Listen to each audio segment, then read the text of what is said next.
हम तीसरे lesson genetics में आनुवांशिक शब्दावली कर रहे थे। उसके अंदर आता है पश्च संकरण। पश्च संकरण किसे कहेंगे?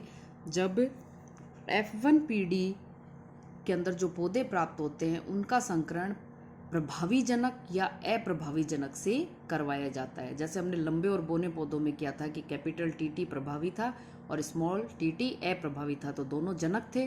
तो जब प्रभावी या अप्रभावी जनक में से किसी के साथ भी करवाया जाता है तो उसे हम कहते हैं पश्च संकरण। पश्च संकरण दो तरह के होते हैं, परीक्षण संकरण और बाह्य संकरण। अब परीक्षण संकरण किसे कहेंगे? जब F1 पीढ़ी का संकरण अप्रभावी जनक के साथ करवाया जाता है तो उसे हम कहते हैं परीक्षण संकरण।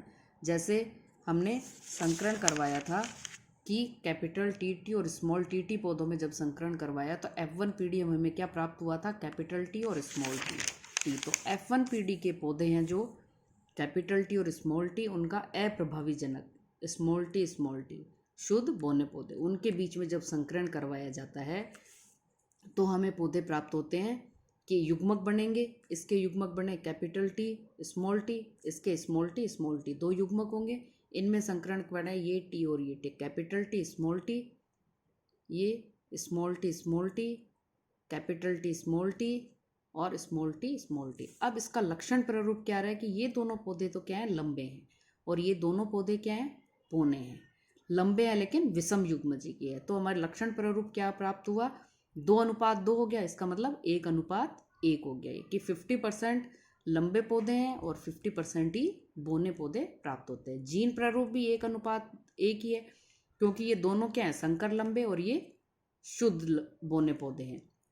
तो 50% संकर लंबे और 50% शुद्ध बोने प्राप्त होते हैं। इसी तरह से हमने ये लिया कि जब गोलाकार जो बीज है और झुर्रीदार बीज है उनमें संकरण करवाया जाता है F1 पीढ़ी में क्या प्राप्त होता है? कैपिटल आर और स्मॉल आर, मतलब संकर बीज प्राप्त होते हैं हमें। अब उनका अप्रभावी लक्षण झुर्रीदार बीजों से संकरण कराया गया है, तो वही हमें लक्षण प्रारूप प्राप्त हुआ कि 50% गोलाकार है और 50% झुर्रीदार बीज है। जीन प्रारूप भी वही 50% ये शंकर हो गए विषम युग्मजी और 50% ये शुद्ध हो गए जो झुर्रीदार बीज है। इसी तरह से हम तीसरा लक्षण वाई और वाई का भी ले सकते हैं। तो यहाँ क्या ले लेंगे? कैपिटल आर स्मॉल आर की जगह कैपिटल वाई और स्मॉल वाई, और ये स्मॉल वाई, तो वो ही प्राप्त होगा। तो जब परीक्षण संकरण में F1 पीढ़ी के जनक का अप्रभावी जनक के साथ संकरण करवाया जाता है तो लक्षण प्रारूप और जीन प्रारूप 1:1 प्राप्त होता है, कि 50% शंकर प्राप्त होते हैं और 50% शुद्ध अप्रभावी लक्षण वाले पौधे प्राप्त होते हैं। अब आता है हमारा बाह्य संकरण। बाह्य संकरण किसे कहेंगे? जब F1 पीढ़ी का संकरण प्रभावी जनक के साथ करवाया जाता है। हमने पहले बोला था पश्च संकरण में दोनों आ जाते हैं, परीक्षण संकरण भी और बाह्य संकरण भी। और बाह्य संकरण को बोलेंगे जब F1 पीढ़ी का संकरण प्रभावी जनक के साथ करवाया जाता है। तो ये युग्मक निर्माण हुआ, ये capital T small T F1 पीढ़ी वाला, और ये प्रभावी जनक स्मॉल कैपिटल टी और कैपिटल टी।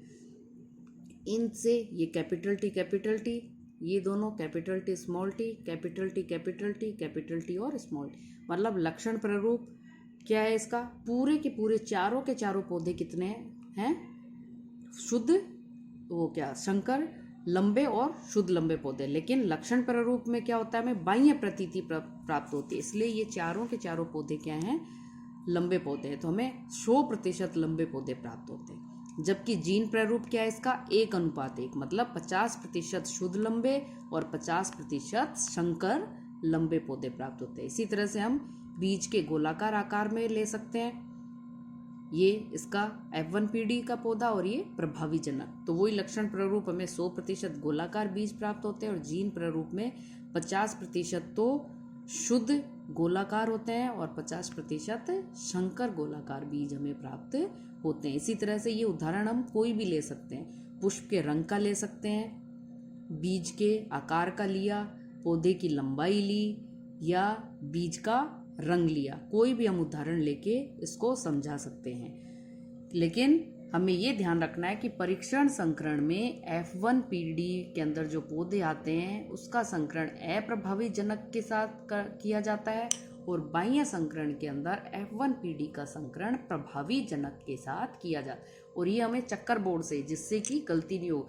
गणित के अंदर जो टेबल होती है उस समय क्रॉस का होता है ना, इधर इस साइड में संख्या होती है, ये होती है, और उनको गुणा करके लिखना होता है। तो सेम उसी तरह से कि ये युग्मक और ये युग्मक के जो निर्माण हुआ, इन दोनों में जब संकरण हुआ, निषेचन हुआ, तो ये प्राप्त होता है। तो इसको चक्कर बोर्ड से करेंगे तो हमें इसको लिखने में आसानी रहेगी और समझने में भी आसानी रहेगी। तो ये हमारा था पश्च संकरण। अब हम करेंगे आनुवांशिकता के नियम, जो मैडम ने 3 नियम दिए थे।